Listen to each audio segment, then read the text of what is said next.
بسم اللہ الرحمن الرحیم من یؤت الحکمۃ فقد اوتی خیرا کثیرا صدق اللہ مولانا العظیم وصدق رسولہ النبی الکریم الرؤوف الرحیم اللہم نور قلوبنا بالقرآن وزین اخلاقنا بالقرآن وادخلنا الجنۃ بالقرآن ونجنا من النار بالقرآن قال اللہ تعالی وتبارک فی شان حبیبہ مخبرا وآمرا ان اللہ وملائکتہ یصلون علی النبی یا ایھا الذین آمنوا صلوا علیہ وسلموا تسلیما الصلاۃ والسلام علیک یا رسول اللہ وعلی آلک واصحابک یا محبوب رب العالمین۔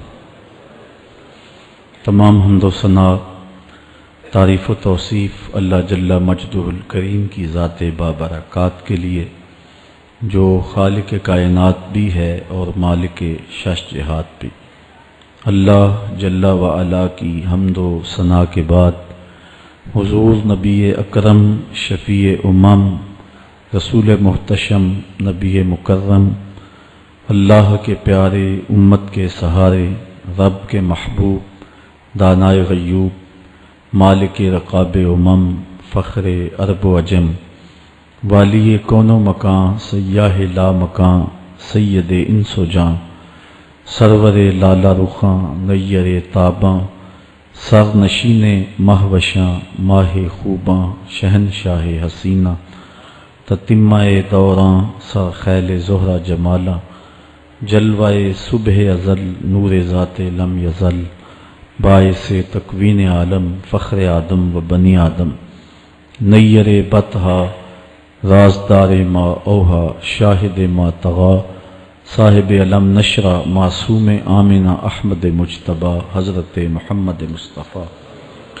صلی اللہ علیہ وسلم کے حضور ناز میں اپنی عقیدتوں ارادتوں اور محبتوں کا خراج پیش کرنے کے بعد عالی مرتبت ذی وقار محتشم سامعین السلام علیکم ورحمۃ اللہ وبرکاتہ۔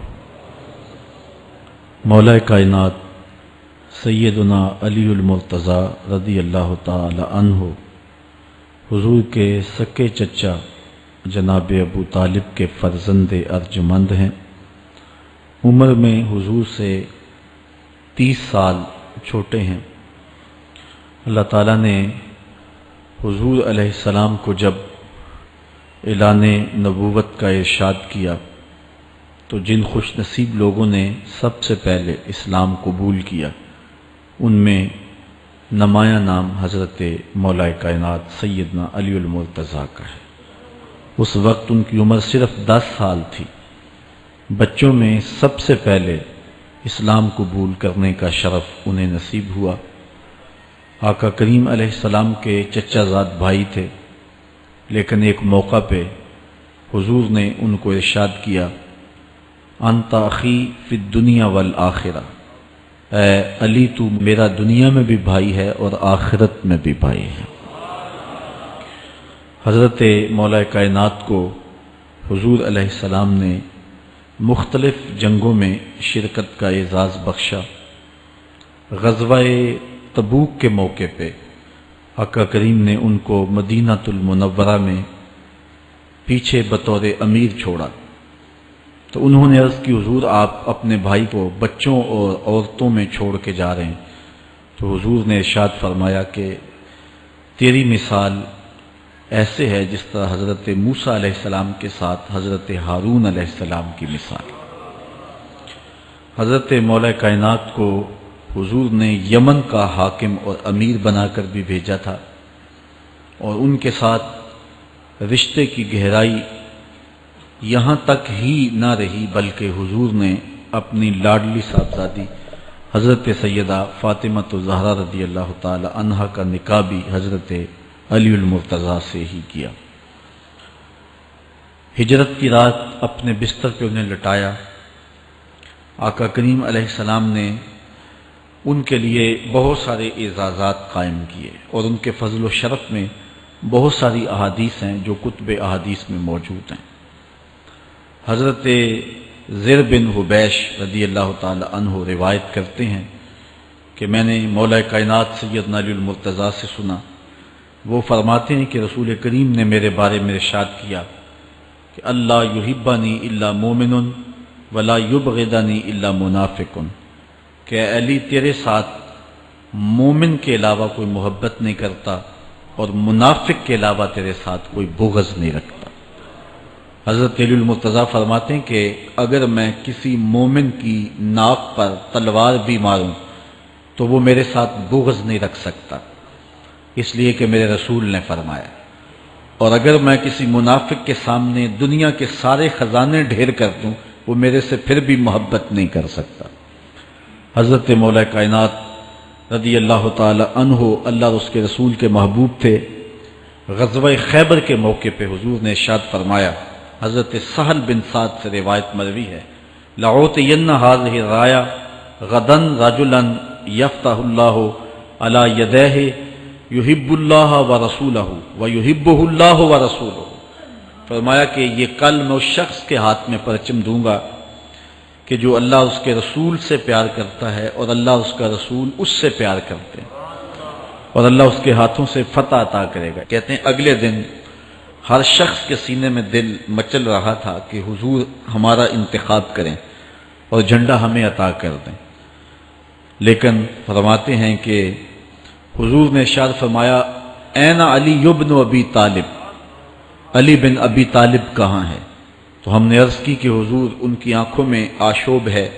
فرمایا انہیں بلاؤ۔ بلایا گیا تو حضور نے اپنا لعاب دہن مولا علی کی آنکھوں میں لگا دیا، بیماری دور ہو گئی، اور پھر حضور نے ان کے ہاتھ میں جھنڈا دیا اور اللہ نے اسی دن ان کے ہاتھوں میں فتح عطا فرما دی۔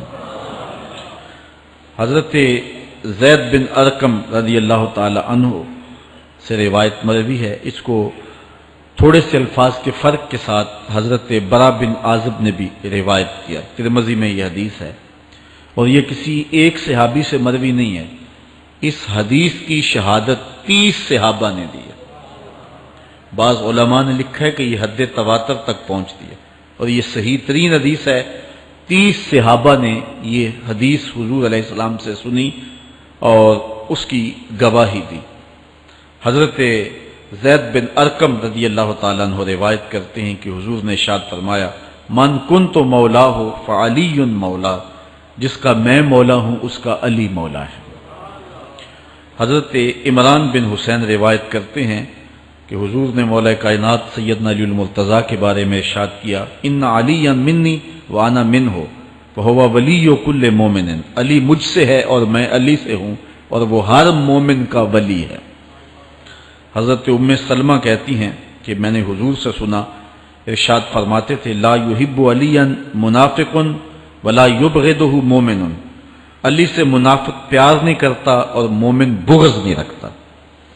اور ایک حدیث میں حضور نے فرمایا، من سب علی فقد سبنی، جس نے علی کو گالی دی اس نے مجھے گالی دی۔ حضرت مولا کائنات رضی اللہ تعالی عنہ کے حوالے سے ایک فرمان سن لیجئے اور میں اپنے مضمون کی طرف آتا ہوں۔ حضرت مولا کائنات کی ذات کو حضور نے معیار بنایا۔ مسند امام احمد بن حنبل میں روایت ہے، مشکات میں روایت ہے، نہج البلاغہ میں اور باقی کتابوں میں، کہ حضرت علی المرتضیٰ فرماتے ہیں کہ حضور نے مجھے دیکھ کر کے کہا کہ اے علی تیری مثال حضرت عیسیٰ علیہ السلام کی ہے، کہ ان کی وجہ سے ان کے معاملے میں آ کے 2 لوگ برباد ہوئے۔ ایک وہ لوگ جنہوں نے اتنی محبت کی کہ ان کو ابن اللہ، اللہ کا بیٹا کہہ دیا، وہ بھی برباد ہو گئے، اور دوسرا گروہ وہ کہ جنہوں نے ان کے ساتھ بغض رکھا اور ان کی ماں پہ تہمت لگائی، وہ بھی برباد ہو گئے۔ حضور نے یہ ارشاد کر کے فرمایا، حضرت علی فرماتے ہیں کہ حضور نے کہا، یہلک فی رجلان محب مفرط یکرزنی بما لیس فی، اے علی تیرے معاملے میں بھی 2 لوگ بربادی میں مبتلا ہوں گے۔ ایک وہ لوگ جو اتنا پیار کریں گے کہ وہ کہیں گے جو تو نہیں ہوگا، اور دوسرے وَمُبْغِضٌ يَحْمِلُهُ شَنَآنِ عَلَىٰ أَن يَبْهَتَنِ، اور دوسرے وہ جو تیرے ساتھ بغض رکھیں گے اور بربادی کے راستے پہ چلیں گے۔ تو دونوں گروہ جو ہیں وہ بربادی کی راہوں کے مسافر ہو گئے۔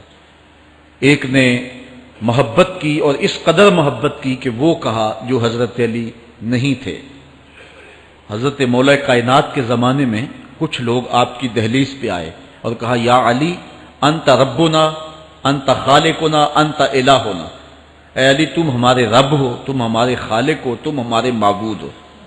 تو حضرت علی المرتضیٰ نے فرمایا کہ استغفر اللہ، اللہ تعالیٰ جل شانہ ہی خالق ہے اور وہی مالک ہے اور وہی معبود برحق ہے۔ انہوں نے پھر یہ بات کہی تو جب تیسری مرتبہ کہا تو حضرت علی نے ان کی گردنیں کاٹ دیں۔ تو یہ آج بھی لوگ موجود ہیں ہمارے ملک میں، ہمارے ضلع میں لوگ ہیں جو علی اللہ کا نعرہ لگاتے ہیں، اور یہ بدترین لوگ ہیں اور معاشرے کی تل چھٹ ہیں، اور یہ محبت میں گمراہ ہو گئے اور انہوں نے حضرت علی المرتضیٰ کو خدا اور الہ کہہ دیا۔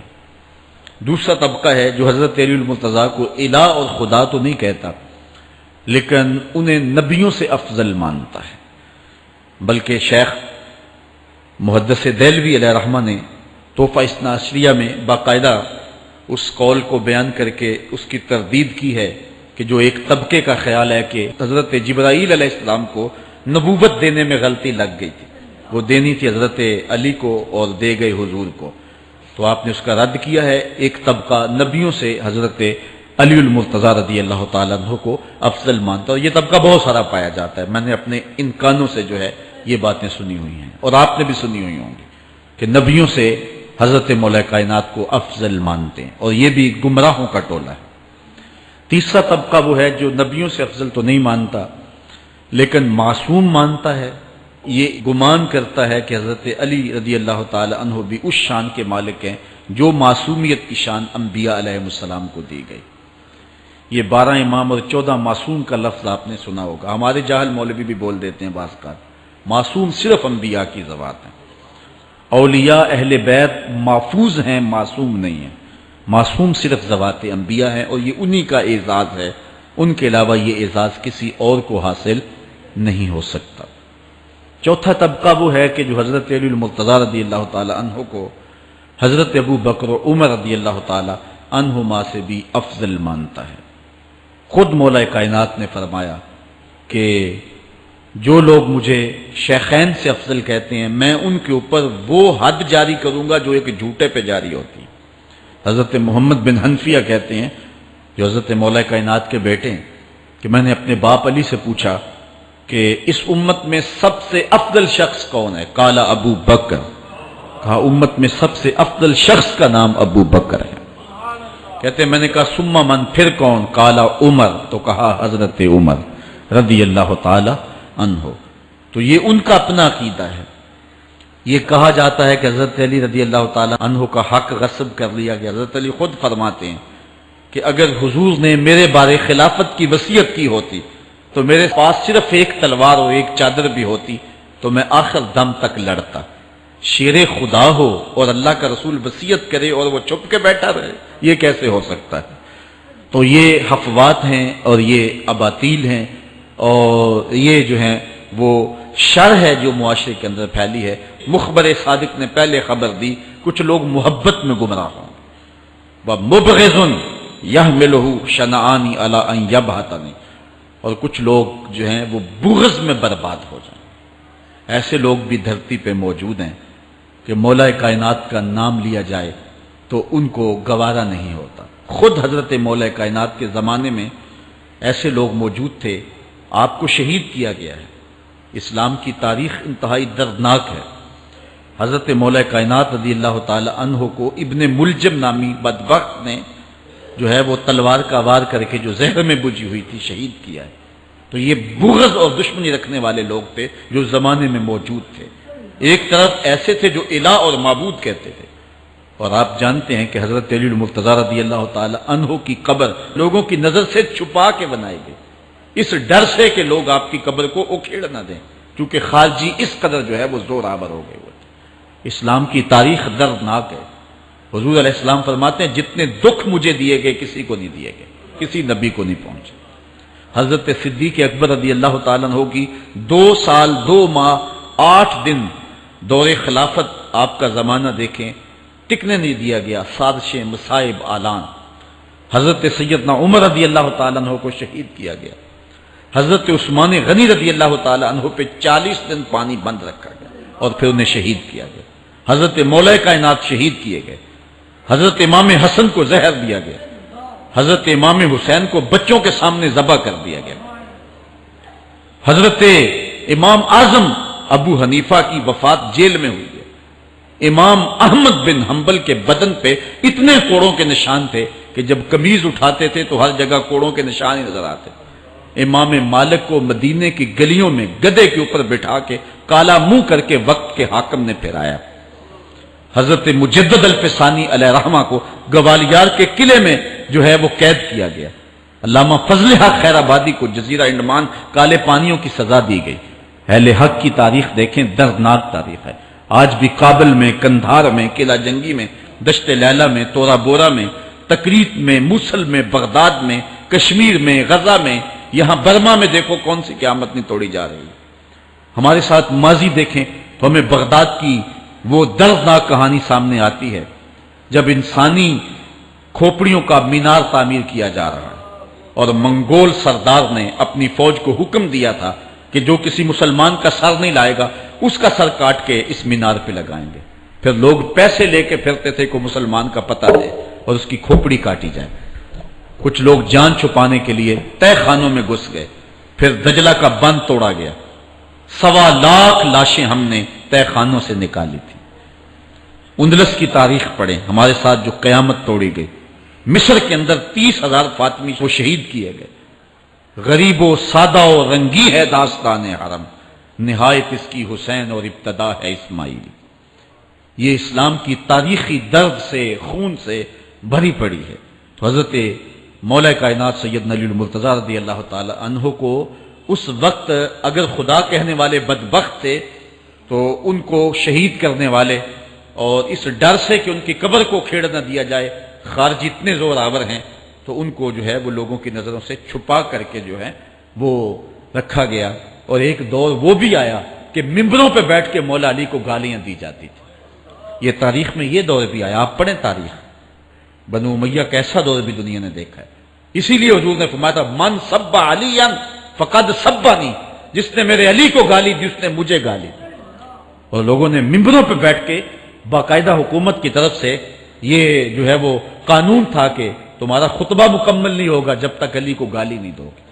یہ لمحے بھی آئے جب اس دور میں دشمن علی موجود تھے، مبغضین موجود تھے اور افراط محبت میں رکھنے والے موجود تھے، تو یہ دور تو اسلام کا حضور کے دور سے 1400 سال پیچھے ہے، تو یہاں بغض رکھنے والے بھی موجود ہیں۔ اس عنوان کے ساتھ اگر عنوان چھیڑوں تو یہ لمبی گفتگو ہو جائے گی، یہ میرا موضوع نہیں ہے، لیکن اتنی بات میں کہوں گا، اللہ کا شکر ادا کرو، اللہ نے تجھے اہل بیت کے در کا بھی غلام بنایا ہے اور صحابہ کا بھی غلام بنایا ہے۔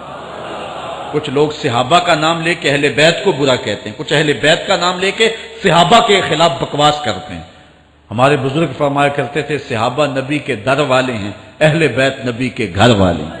ہم کہتے ہیں گھر والوں تجھے بھی ہمارا سلام، در والوں تجھے بھی ہمارا سلام۔ ہم در والوں کو بھی سلام کرتے ہیں، گھر والوں کو بھی سلام کرتے ہیں۔ کسی نے حضور خطیب الاسلام سے پوچھا تھا کہ حضرت عائشہ افضل ہیں یا حضرت فاطمہ افضل ہیں؟ پوچھنے والے نے تو صاحب کو پھنسانا چاہا تھا، لیکن جن کے عقیدے صاف ہوں وہ پھنستے نہیں ہیں، ان کے عقیدے واضح ہوتے ہیں۔ تو حضرت صاحبزادہ نے فرمایا کہ میاں اگر دیکھو بیٹی ہونے کی حیثیت سے تو فاطمہ بیٹی ہے نبی کی اور عائشہ بیٹی ہے ابو بکر کی۔ ابو بکر کی بیٹی نبی کی بیٹی سے افضل تو نہیں ہو سکتی، اور اگر دیکھو بیوی ہونے کی حیثیت سے فاطمہ بیوی ہے علی کی اور عائشہ بیوی ہے نبی کی۔ علی کی بیوی نبی کی بیوی سے افضل تو نہیں ہو سکتی۔ تو یہ اپنے عقیدے کو واضح کر دیا۔ اللہ آپ کو سلامت رکھے اور حق کی راہوں کا مسافر رکھے۔ آج کا عنوان ہے حضرت مولا کائنات کے اقوال حکمت، ان کی زندگی کا نچوڑ۔ اللہ نے بصیرت کا جو نور اور جو ہے وہ دانش اور فہم و ادراک کے جو اجالے مولا کائنات کو دیے تھے وہ انہی کا مقصود ہے۔ ایک ایک بات سے نور نکلتا ہے، اور اللہ قرآن میں فرماتا ہے جس کو حکمت عطا کر دی گئی اس کو خیر کثیر عطا کر دیا گیا۔ حکمت وہ اس بات کو کہتے ہیں کہ جس کو لوگ نقل کریں اور جس سے فائدہ حاصل ہو۔ حضرت مولا کائنات کی باتوں کو لوگوں نے لکھا، یاد کیا اور آگے منتقل کیا۔ آج سارا دن اور گزشتہ شب حضرت مولا کائنات کے بہت سارے فرامین کو پڑھا ہے، سینکڑوں کے اعتبار سے مختلف کتب سے کھنگالا ہے، اور جس طرح وہ ایک مکھی شہد نچوڑتی ہے کہ ایک ایک پھول پہ بیٹھ کر کے رس تیار کرتی ہے، ایک شہد آپ کے لیے تیار کیا ہے، اور آج کی مجلس میں آپ کی نظر کرنا چاہ رہا ہوں۔ اور دیکھیے کہ مولا کائنات حکمت کے کیسے دروازے ہیں، اسی لیے حضور نے فرمایا آنا دار الحکمت و علی بابھا، آنا مدینۃ العلم و علی بابھا، میں حکمت کا گھر ہوں، علی دروازہ ہے، میں حکمت کا شہر ہوں، علی اس کا دروازہ ہے۔ تو شریف لوگ شہر میں دروازے کے راستے ہی جایا کرتے ہیں، دیواریں پھلانگ کر کے جانا شریف لوگوں کا شیوا نہیں ہوتا ہے۔ علم کی خیرات لینی ہے تو مولا علی کی دہلیز پہ آنا ہوگا۔ حضرت مولا کائنات فرماتے ہیں میں نے اپنے ارادوں کی شکست سے اپنے رب کو پہچانا ہے، جو میں منصوبہ بندی کرتا ہوں نتیجہ یہ نکلے گا، میرا خیال ہوتا ہے یہ ہوگا، لیکن ایسا نہیں ہوتا، ہوتا وہ ہے جو رب کو منظور ہوتا۔ اس لیے میں اپنے ارادوں کی شکست سے اپنے رب کو پہچانا ہے۔ حضرت مولا کائنات زندگی گزارنے کا ڈھب، اسلوب اور طریقہ بتا رہے ہیں، سنو۔ فرماتے ہیں خالط الناس مخالطتاً ان متم معہا بقو وان عشتم ہنو الیکم، لوگوں کے ساتھ ایسی زندگی گزارو کہ اگر تم مر جاؤ تو لوگ روئیں کہ کوئی قیمتی متاع کھو گئی، اور اگر تم زندہ رہو تو لوگ تمہاری صحبت کے مشتاق رہیں، تمہاری مجلس میں بیٹھنے اور تمہارے پاس آنے کی آرزو اپنے سینے میں رہے۔ مرو تو زمانہ تڑپے، تمہاری موت پہ لوگوں کے سینے میں دل دہل جائیں، اور جیو تو لوگ تمہاری خدمت میں حاضر ہونا اپنے لیے ایک سعادت مندی سمجھے۔ مولا کائنات رضی اللہ تعالی عنہ دشمن پر طاقت پانے والے کے لیے ایک نصیحت کرتے ہیں، فرماتے ہیں اذا قدرت علی عدوک فاجعل العفو عنہ شکرا للقدرت علیہ، جب تو دشمن پر غالب آ جائے تو دشمن پر غالب آنے کا شکریہ کیا ادا کرنا ہے۔ دشمن ایک بہت بڑی مصیبت ہے، لیکن دشمن زیر دام آ گیا اور وہ تیرے قابو میں آ گیا اور اس کا سر تیرے پاؤں تلے ہے۔ اب اللہ کا شکر اس حال میں کہ مالک تو نے دشمن پر مجھے غلبہ دیا، طاقت دی، تو شکر کیا ہے؟ تو حضرت مولا کائنات فرماتے ہیں دشمن پر غالب آنے کا شکریہ یہ ہے کہ دشمن کو معاف کر دو۔ یہ بڑے لوگوں کا شیوا ہوتا ہے، جب دشمن قابو آ جائے تو پھر اس سے درگزر کرنا، یہ اللہ تعالیٰ کا شکر ادا کرنا ہے، یہ اللہ تعالیٰ جل شانہ کی اس کرم نوازی کا شکریہ ادا کرنا ہے۔ زہد کیا ہے؟ حضرت مولا کائنات رضی اللہ تعالی عنہ کا ایک 4 لفظی فرمان سنیے، اور زہد کی تعریف کتنی خوبصورتی کے ساتھ کی۔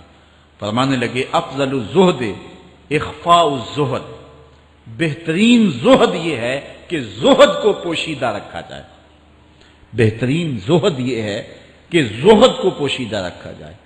ہم تو اپنی عبادتوں، اپنی نیکیوں، اپنی سماجی خدمات کے اشتہار چھپواتے ہیں نا۔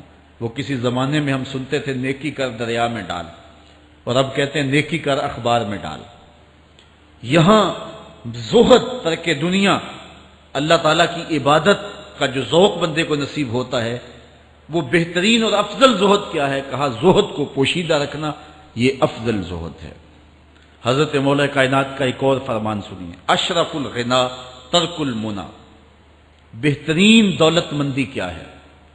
جس کے پاس مربے زیادہ ہیں، جس کے پلازے زیادہ ہیں، جس کا بینک بیلنس زیادہ ہے، جس کے پاس جو ہے وہ بہت ساری دولتیں ہیں، سونا اور چاندی کے انبار ہیں، کون سب سے زیادہ دولت مند ہے؟ افضل دولت مندی کیا ہے؟ تو حضرت مولا کائنات فرماتے ہیں کہ افضل دولت مندی یہ ہے کہ آرزویں ترک کر دی جائیں، ورنہ کھرب پتی بھی بندہ ہوگا تو اس کو چین نہیں آئے گا، قرار نہیں آئے گا، حل من مزید اس کی تباہ میں ہوگا۔ چونکہ آنکھیں نہیں رجتی، پیٹ بھر جاتا ہے، آنکھیں نہیں بھرتی۔ کوزائے چشمے حریصاں پر نشد، تا صدف کانے نشد پر در نشد۔ اس لیے حضرت مولا کائنات فرماتے ہیں بہترین غنا اور دولت مندی کیا ہے؟ کہ بندے کی آرزویں ختم ہو جائیں۔ اقبال کہتا ہے تیری دعا ہے کہ ہو میری آرزو پوری، تیری دعا ہے کہ ہو میری آرزو پوری، میری دعا ہے کہ تیری آرزو بدل جائے۔ میری دعا ہے کہ تیری آرزو بدل جائے۔ تو یہ بہترین غنا ہے کہ بندے کی آرزویں مختصر ہو جائیں، ورنہ انسان جس حالت میں بھی ہو وہاں مطمئن نہیں ہوتا۔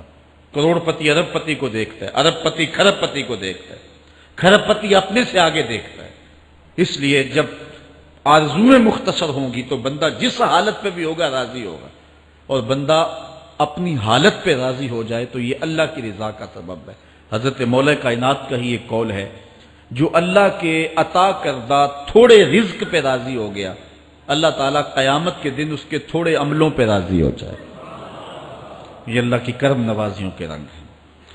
حضرت مولا کائنات کی ایک اور حکمت آمیز بات سنیں، فرما رہے ہیں سیئات تسوء کا خیر عند اللہ من حسنۃ توجب کا، وہ برائی جو تجھ کو پریشان کر دے، دکھی کر دے، اذیت میں مبتلا کر دے، وہ گناہ جو تیرے ضمیر پہ بوجھ بن جائے، تو اپنے آپ کو حقیر سمجھنے لگ جائے، چھوٹا سمجھنے لگ جائے، گناہگار سمجھنے لگ جائے، جس برائی سے تجھے دکھ پہنچے وہ اس نیکی سے بہت اچھا ہے وہ تیرا برائی کرنا جو تجھے تکبر میں مبتلا کر دے۔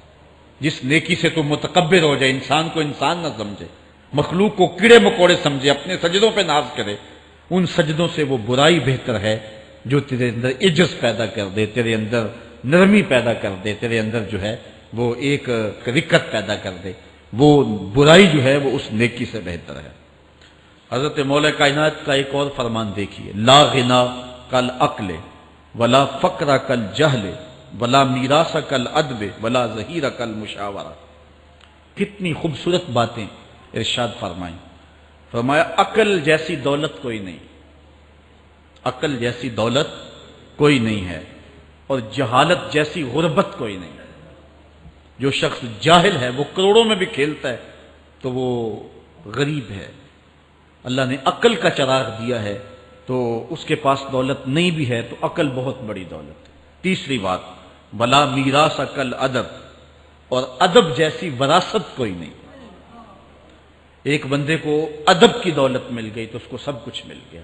آج جس دور میں ہم جی رہے ہیں، اس دور میں ہم سے ادب چھینا جا رہا ہے، بڑی باریک سازشیں ہو رہی ہیں، آنکھوں سے حیا نکالا جا رہا ہے، بوڑھوں کا، بزرگوں کا۔ یہ ماہ رمضان کا کتنا حیا ہوا کرتا تھا، اگر کوئی بدقسمتی سے روزہ نہیں رکھتا تھا تو وہ سامنے کبھی کھاتا ہی نہیں تھا، اسے رمضان کا حیا مارتا تھا۔ لیکن آج لوگ کھلے بندوں نہیں کھا رہے، حیا ہی اڑ گیا آنکھوں سے۔ اس طرح اہل بیت کا حیا آنکھوں سے نکل گیا، اصحاب رسول کا حیا آنکھوں سے نکل گیا، نبی کا حیا لوگوں کی آنکھوں میں نہیں رہا۔ بے ادبی کو فروغ ہے، اور نبی کے بارے میں ایسی ڈٹائی سے بات کرتے ہیں جس طرح عام آدمی ہو گئے۔ یہ بے حیائی کا اور بے ادبی کا دور ہے، جبکہ ادب ایک بہترین وراثت ہے۔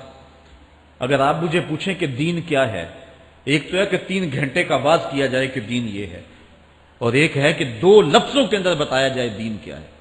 تو اگر 2 لفظوں میں بتانا چاہوں تو اقبال کا لہجہ ادار دینا پڑے گا۔ اقبال کہتا ہے دین سراپا سوختن اندر طلب، انتہائش عشق آغازش ادب۔ طلب محبوب میں تڑپنے کا نام دین ہے، ادب سے شروع ہوتا ہے عشق پہ ختم ہو جاتا ہے۔ جس دین میں ادب نہیں ہے وہ دین نہیں، چاہے صحابہ کا ادب نہیں، چاہے اہل بیت کا ادب نہیں، چاہے انبیاء کی ذوات کا ادب نہیں، چاہے والدین کا ادب نہیں، دین نام ہی ادب کا ہے۔ تو یہ دولت اس وقت چھینی جا رہی ہے، اور بڑی تیزی کے ساتھ قوم کے اندر بے ادبی کو فروغ دیا جا رہا ہے۔ نئی نسل کی حفاظت کریں، اپنی اولاد کو محفوظ کر لیں، ان کے عقیدوں کی صحت کا التزام کریں، کہیں ایسا نہ ہو کہ ان کی زبان لمبی ہو جائے اور ولیوں پر، نبیوں پر، اور حضور علیہ الصلوۃ والسلام کے اصحاب پر اور حضور کی آل پر وہ زبانیں تان کھولیں، اور جس کو جو ہے وہ استنجے کا بھی پتہ نہیں ہے وہ انبیاء کے علم پہ گفتگو کر رہا ہے۔ شرم نہیں آتی کس کا علم تول رہے ہو، کس کی ذات کو ناپ رہے ہو۔ ڈٹھے ورق قرآن دے پھول سارے، تیری شان جیا نہیں کوئی ہو ڈٹھا، تیری شان دا کرے مقابلہ جیڑا انہوں عاشقاں اصلی چور ڈٹھا۔ کوئی نور آکھے کوئی بشر آکھے، پیندا رات دنے ایہو شور ڈٹھا، اللہ والیاں گل مکا دیتی تساں ہور ڈٹھا اساں ہور ڈٹھا۔ تم نے پتہ نہیں کس کو دیکھا ہے جو سکی بیٹی کو بھی نہیں بخشوا سکتا، گلا پھاڑ پھاڑ کے کہا جاتا ہے نبی سکی بیٹی کو نہیں بخشوا سکتا۔ اور میاں تم بخشوانے کی بات کرتے ہو، نبی تو کہہ رہا ہے فاطمہ تو جنتی عورتوں کی سردار ہے، وہ تو جنتیں بانٹ رہے ہیں، وہ تو جنتیں وراثت میں دے رہے ہیں۔ تو ادب پہلا کرینہ ہے محبت کے کرینوں میں، اس لیے کہا کہ ادب جیسی میراث کوئی نہیں، ولا ظہیرہ کل مشاورہ، اور مشورے جیسا مددگار کوئی نہیں۔ آپ کے پاس بڑے اسلحے ہیں، بڑی تلواریں ہیں، بڑے تعلقات ہیں لوگوں کے ساتھ، لیکن اچھا مشورہ یہ سب سے اچھا مددگار ہے آپ کا۔ حضرت مولا کائنات کا ایک اور قول سنیے، نفس المرء خطاہ الی اجلہ، آپ فرماتے ہیں کہ آدمی کی یہ جو سانسیں نکل رہی ہیں یہ موت کی طرف اٹھتے ہوئے قدم ہیں۔ دوسری سانس تب آتی ہے جب پہلی ختم ہو جاتی، تو پہلی سانس کی موت، دوسری سانس کی زندگی ہے۔ وہ کیا کسی نے کہا زندگی نام ہے مر مر کے جیے جانے کا، یہ ایک بار ہم ایک سانس کو کاٹتے ہیں تو دوسری سانس آتی، جب تک پہلی سانس موجود ہے دوسری نہیں آئے گی۔ تو حضرت مولا کائنات فرماتے ہیں یہ موت کی طرف اٹھتے ہوئے قدم ہے۔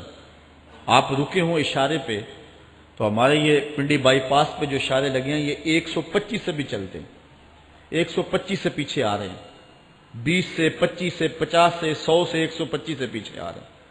حضرت مولا کائنات فرماتے ہیں جو چیز شمار کی جاتی ہو وہ بالآخر ختم ہو جاتی ہے، تو گنتی جب الٹی چلتی ہے تو بہت جلد کام زیرو پہ آ جاتا ہے، اور زیرو پہ پہنچنا ہی موت ہے۔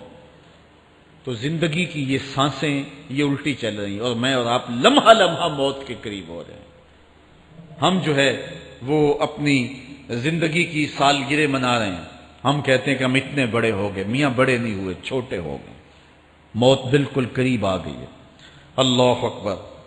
حضرت مولا کائنات معیشت کے اصول بھی بیان کر رہے ہیں، ما اعلی من اقتصد، جو میانہ روی سے چلتا ہے کبھی بھی کنگال نہیں ہوتا۔ اب ہر شخص کی آرزو ہے کہ میری دولت بڑھ جائے، میرے پاس پیسے کافی ہوں، میں آسودہ زندگی گزاروں۔ اس کا طریقہ کیا ہے؟ جھوٹی قسمیں، چالاکی، 2 نمبر مال بیچنا، ٹیکس چوری کرنا، بجلی چوری کرنا، گیس چوری کرنا، کیا طریقہ ہے پیسے بچانے کا؟ مولا کائنات سے پوچھیں، مولا علی سے پوچھیں۔ مولا علی فرماتے ہیں استنزل الرزق بالصدقہ، صدقہ دیتے جاؤ رزق بڑھتا چلا جائے گا، جو کماتے جاؤ اس میں کچھ حصہ رکھ لو اللہ کی راہ میں، صدقہ دیتے جاؤ گے تمہارا رزق بڑھتا چلا جائے گا۔ اچھا، حضرت مولا کائنات کا ایک اور قول دیکھیے اور اس کا حسن دیکھیے، من ظن بک خیرا فصدق ظنہ، جو تیرے بارے میں اچھا گمان کرے تو اس کے گمان کو سچائی کر دے۔ تو وہ نہیں ہے جو کوئی تیرے بارے میں گمان کر رہا ہے، لوگ تجھے اچھا سمجھتے ہیں، تو اچھا نہیں ہے، تو اچھا بن جا تاکہ لوگوں کا گمان ٹھیک ہو جائے۔ اعلی حضرت عظیم البرکت امام احمد رضا خان فاضل بریلوی علیہ رحمہ، آپ کے بارے میں لوگوں کا گمان تھا کہ حافظ قرآن ہیں، آپ حافظ نہیں تھے، تو آپ کے بارے میں یہ گمان پیدا ہو گیا کہ یہ حافظ ہیں۔ تو رمضان کا موسم آیا تو کسی نے کہا حضرت اس مرتبہ آپ ہی سنا دیں، تو اعلی حضرت نے سوچا یہ میرے بارے میں اچھا گمان کرتے ہیں، چلو حافظ بانی جاتے ہیں۔ اعلی حضرت نے قرآن 1 مہینے میں حفظ کیا ہے، دن کو پڑھتے تھے، شام کو سنا دیتے تھے کہ جو لوگوں کا گمان ہے میں اس کے مطابق ہی ہو جاؤں۔ اچھا، گمان کی کہانی سنیے، صحیح حدیث میں آتا ہے اور حدیث قدسی ہے، رب کہتا ہے میرا بندہ میرے بارے جو گمان کرتا ہے میں ایسے ہی ملوں گا۔ اس لیے اپنے رب کے بارے میں اچھا گمان کرنا چاہیے کہ ہمارا رب ہمیں معاف کر دے گا اور ہمارے گناہوں سے درگزر فرمائے گا۔ حضرت مولا کائنات کا ایک اور حکمت آمیز جملہ سماعت کیجئے، من عظم صغار المصائب ابتلاہ اللہ بکبارہا، چھوٹی سی مصیبت آ جائے جو بندہ واویلا شروع کر دے، مصیبت آ گئی، چھوٹی سی بیماری آئے تو شور کرے، چھوٹی سی مصیبت آئے تو شور کرے، اللہ اس کو پھر بڑی مصیبت میں مبتلا کر دیتا۔ جہاں ضرورت نہیں ہے وہاں اظہار کی کیا ضرورت؟ بیماری ہے تو ڈاکٹر کو بتاؤ، بندے کو بتانے کا کیا فائدہ ہے؟ ہمارے ایک دوست ہیں کہ وہ کہتے ہیں کہ پہلے اگر کسی سے پوچھتے تھے نا کہ کیا حال ہے تو وہ کہتا تھا شکر ہے، اور آج کسی سے پوچھے تو وہ کہتا ہے شوگر ہے۔ یعنی اللہ تعالیٰ جل شانہ نے اگر تمہیں کسی ابتلا میں مبتلا کر دیا ہے تو اس کا شور، اس کا واویلا نہ کرو، جو چھوٹی مصیبت پر واویلا کرے گا اللہ پھر اس کو بڑی مصیبت میں مبتلا کر دے گا۔ حضرت مولا کائنات کا ایک اور حکمت آمیز جملہ سماعت کیجیے۔ آپ فرماتے ہیں زندگی گزارنے کا گر اور طریقہ، فرماتے ہیں عزم الخالق عندک یصغر المخلوق فی عینک، اگر تیری نظر میں خالق بڑا ہوگا تو پھر مخلوق چھوٹی ہو جائے گی۔ اگر اللہ کی عظمت کا تجھے لحاظ ہے کہ وہ بہت عظیم ہے تو پھر مخلوق کی پرواہ نہیں ہوگی۔ حضرت مولا کائنات رضی اللہ تعالیٰ عنہ فرماتے ہیں کہ ایک باندی کے ہاتھ کے اندر خنزیر کی انتڑیاں ہوں، میں دنیا کو اتنی نظر سے بھی نہیں دیکھتا۔ تو یہ انسان اللہ کی عظمتوں کا اور اللہ کی شانوں کا جب لحاظ اسے ہوتا ہے تو پھر دنیا اس کی نظر میں جو ہے وہ کوئی قدر و قیمت نہیں رکھتی۔ ایک روایت میں آتا ہے جس کو اللہ نے قرآن دیا اور اس نے دنیا داروں کو دیکھا رشک کی نظر سے کہ ان کو دولت دی گئی، ان کو فلاں دیا گیا، میں تو بہت پیچھے رہ گیا۔ قد حقر ما آتاہ اللہ، اس نے اللہ کی عطا کو حقیر جانا ہے۔ وہ میاں انہیں دولت دی گئی ہے، رب نے تجھے اپنا قرآن عطا کیا تو پھر جو ہے وہ تو حقیر تو نہیں ہے، تجھے تو اعلیٰ چیز عطا کر دی گئی ہے۔ تو جس نے اللہ کی عظمت اور خالق کی عظمت کا اقرار کیا پھر مخلوق اس کی نظر میں کوئی حیثیت نہیں رکھتی ہے۔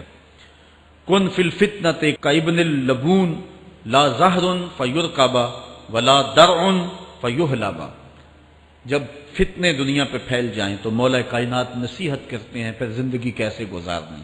یہ دور بھی فتنوں کا دور ہے۔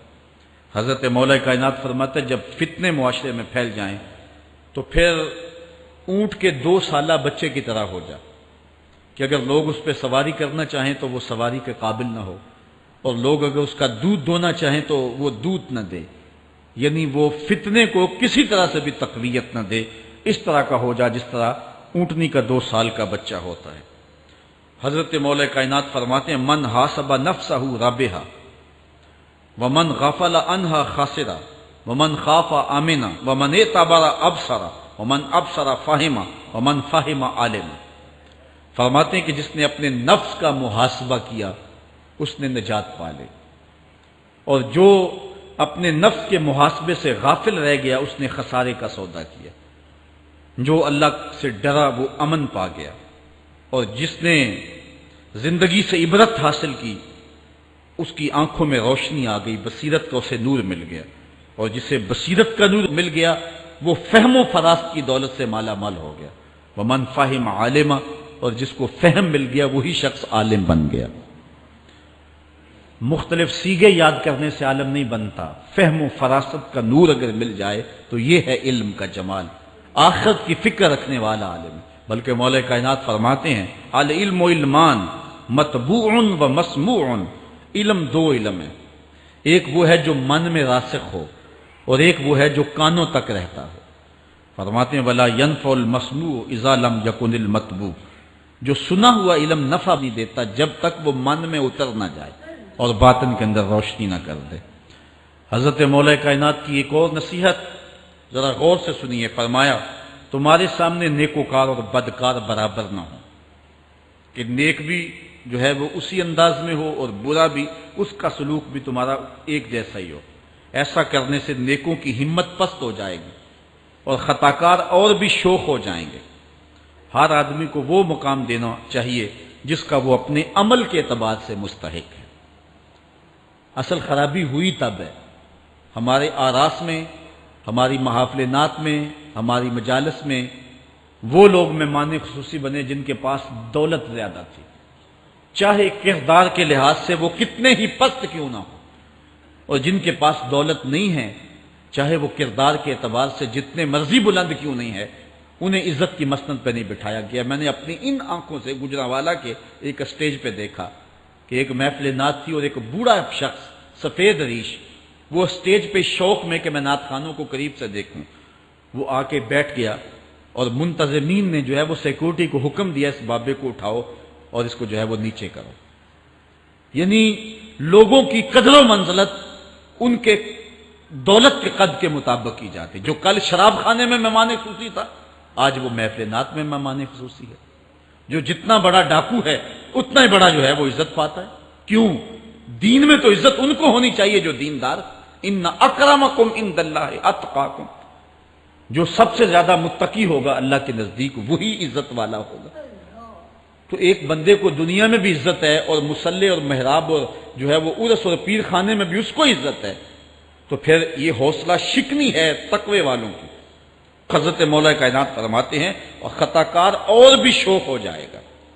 بلکہ ہم نے جو انداز اختیار کیا ہوا ہے، ایک شعر پڑھتے ہیں ہمارے نعت خواں کہ چلو دربار نبی میں چلیں، کھوٹے سکے بھی جہاں پہ چلتے ہیں، اور پھر جو ہے وہ سارے لوگ نوٹ پھینک رہے ہوتے ہیں، شرابی بھی نوٹ پھینک رہا ہے، جوا کھیلنے والا بھی پھینک رہا ہے، جس نے رشوت سے پیسے کمائے وہ بھی پھینک رہے ہیں اور خوش ہو رہے ہیں کہ کھوٹے سکے بھی وہاں چلتے ہیں۔ جبکہ ان اللہ طیب ولا یقبل الا الطیب، حدیث میں آتا ہے اللہ فرماتا ہے کہ اللہ طیب ہے اور پاکیزہ کے علاوہ قبول ہی نہیں کرتا۔ من غش فلیس منا، جو ملاوٹ کرے وہ ہم سے نہیں ہے۔ اور یہاں کھوٹے سکے بھی چلائے جا رہے ہیں، اور پھر جتنے بھی کھوٹے سکے ہیں وہ نوٹ پھینک رہے اور ایسے ایسے پھینک رہے اور خوش ہو رہے ہیں کہ یہ تو کچھ بھی نہیں ہے، حرام سے کمائے حلال طریقے سے کمائے جس طریقے سے کمائے کوئی فرق نہیں پڑتا۔ نہیں، حضرت مولا کائنات نے زندگی کے گر سکھائے، فرماتے ہیں کہ نیکوکار اور بدکار تمہاری نظروں میں برابر نہ ہوں۔ ایسا کرنے سے نیکوں کی ہمت پست ہو جائے گی اور خطا کار اور بھی شوق اور گناہ میں دلیر ہو جائیں گے۔ ہر آدمی کو وہ مقام دو جو عمل کے اعتبار سے اس کا مقام بنتا ہے۔ لیکن اس دور کے اندر تو جو حال ہو گیا ہے، بلکہ حضرت مولا کائنات اس بات کو پہلے بھام کے ارشاد فرمایا، لوگوں کا عجیب حال ہے، بدکاری کو اعلیٰ نسب کا نشان سمجھتے ہیں اور پاک دامنی کو تعجب خیال کرتے ہیں، گویا اسلام کے لباس کو الٹا پہن لیا ہے لوگوں نے۔ جو رخ سیدھا ہونا چاہیے تھا اس کو الٹا کر دیا، جو الٹا ہونا چاہیے اس کو سیدھا کر دیا۔ حضرت مولا کائنات کا ایک اور قول بھی سنیے، تھوڑا سا شک بھی دین بگاڑ دیتا ہے۔ دین کے اندر شک نہیں کرنا چاہیے، دین جو ہے وہ یقین کا نام ہے۔ علامہ اقبال نے ایک بڑی خوبصورت اس وقت بات کہی تھی جب شکوک جنم لے رہے تھے کہ سن اے تہذیب حاضر کے غلام، غلامی سے بدتر ہے بے یقینی، غلامی سے بدتر ہے بے یقینی۔ آج بے یقینی پھیلا دی گئی ہے معاشرے کے اندر، اور قوم جو ہے وہ بالکل جو ہے وہ یقین کی اس دولت پہ جو ہے وہ قانے نہیں ہے۔ اور فرمایا مولا کائنات نے تھوڑا سا شک بھی دین بگاڑ دیتا ہے۔ اور پھر دوسرا قول بھی سنیے، تھوڑی سی دنیا بھی آخرت برباد کر دیتے۔ یہاں دنیا سے مراد کیا ہے؟ دولت، کاروبار نہیں، چیز دنیا از خدا غافل بدن۔ مرشد اقبال رومی کہتے ہیں دنیا کیا ہے؟ خدا سے غافل ہونا۔ خدا سے غافل جو شے کر دے، وہ دولت ہو، وہ کاروبار ہو، وہ بیوی ہو، وہ بچے ہوں، وہ دنیا ہے۔ اور دنیا تھوڑی بھی ہو آخرت کی بربادی کا سبب ہے۔ حضرت مولا کائنات فرماتے ہیں پرہیزگاری کے سوا حلم درست نہیں ہوتا، اور طمع کی موجودگی میں دین سلامت نہیں رہ سکتا۔ اگر میرے اندر لالچ ہے تو میں یہاں ممبر پہ بیٹھ کے حق نہیں بول سکتا۔ اگر میرے اندر لالچ ہے تو میں اسمبلی میں بیٹھ کے حق نہیں بول سکتا۔ جب طمع ہو تو پھر دین سلامت نہیں رہتا، اور جب طمع نہ ہو تو بندہ سولی پہ چڑھ کے بھی حق ہی بولتا ہے۔ دوواں گلاں وچوں 10 درویشا، میرے حضور کی بالعالم فرماتے ہیں دوواں گلاں وچوں 10 درویشا، تینوں کیڑی گل کو بھولی، عالم اوپر ممبر بولے عاشق اوپر سولی۔ جب تک تھوڑی طمع بھی انسان کے اندر ہے تو بندہ پھر اس کا دین سلامت نہیں رہ سکتا۔ دین کی سلامتی طمع کو ختم کرنا ہے۔ لالچ بنیاد ہے دین کی خرابی کی۔